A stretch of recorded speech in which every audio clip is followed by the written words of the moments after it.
Naam, ujambo mpenzi mtazamaji wa chetu hii ya YouTube ya 5 Media. Usisahau kusubscribe, ku-like pamoja na ku-comment ili uweze kupata notification pamoja na update mbalimbali ambazo zinaendelea kwenye mitandao mbalimbali ya kijamii.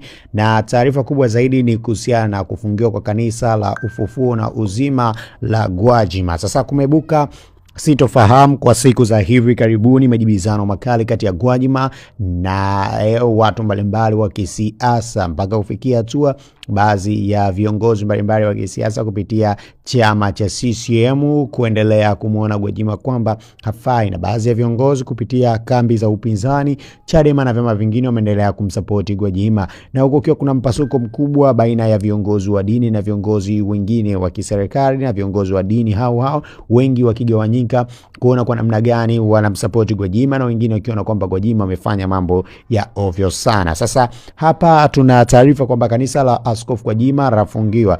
Msajili wa jumuiya za kiraia nchini ametangaza rasmi kufuta kwa usajili wa Glory of Christ Tanzania, kanisa la Ufufuo na Uzima, tarehe 2 Juni 2025. Hatua hii imechukuliwa chini ya kifungu cha sheria jumuiya ya sura 337 kama ilivyorekebishwa na sheria ya marekebisho mbalimbali ya sheria namba 3 ya mwaka 2019.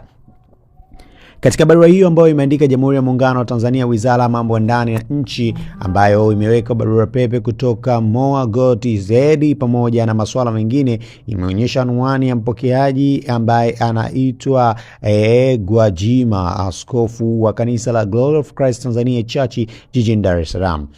Kufungwa kwa shughuli za kanisa la Glory of Christ Tanzania Church, kanisa la Ufufuo na Uzima, chini ya kifungu cha 17 na kifungu cha 2 sheria jumuiya sura 367 kama ilivyorekebishwa na kifungu cha 39B katika sheria ya marekebisho mbalimbali ya sheria namba 3 ya mwaka 2019.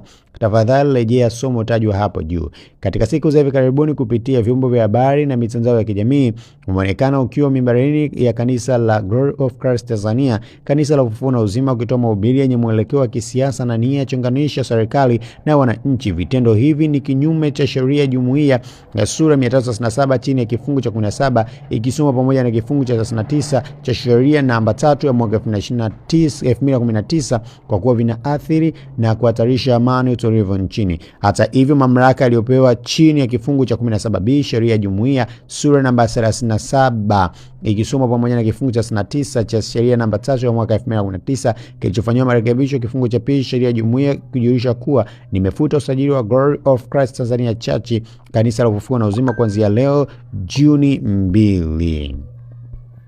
Katika barua hiyo ambayo imeendelea kusema kadhalika, unakumbushwa kuwa kwa mujibu wa kifungu cha 19(1) sheria ya jumuiya sura 337 jumuiya ya kiraia iliyofuta usajili wake, msajili wa jumuiya ya kiraia inayo haki ya kukata rufaa kwa waziri wa mambo ya ndani ya nchi kupitia kwa katibu mkuu kupinga uamuzi huu wa rufaa dhidi ya uamuzi wa kufuta usajili wa Glory of Christ Tanzania Church.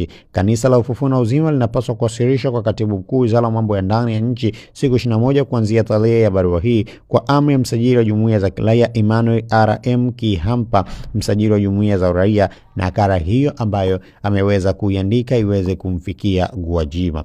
Mambo mengi yamezidi kuendelea kwenye mitandao mbalimbali ya kijamii, na wengi wamezidi kutoa tathmini zao mbalimbali kuhusiana na hiki ambacho kinaendelea.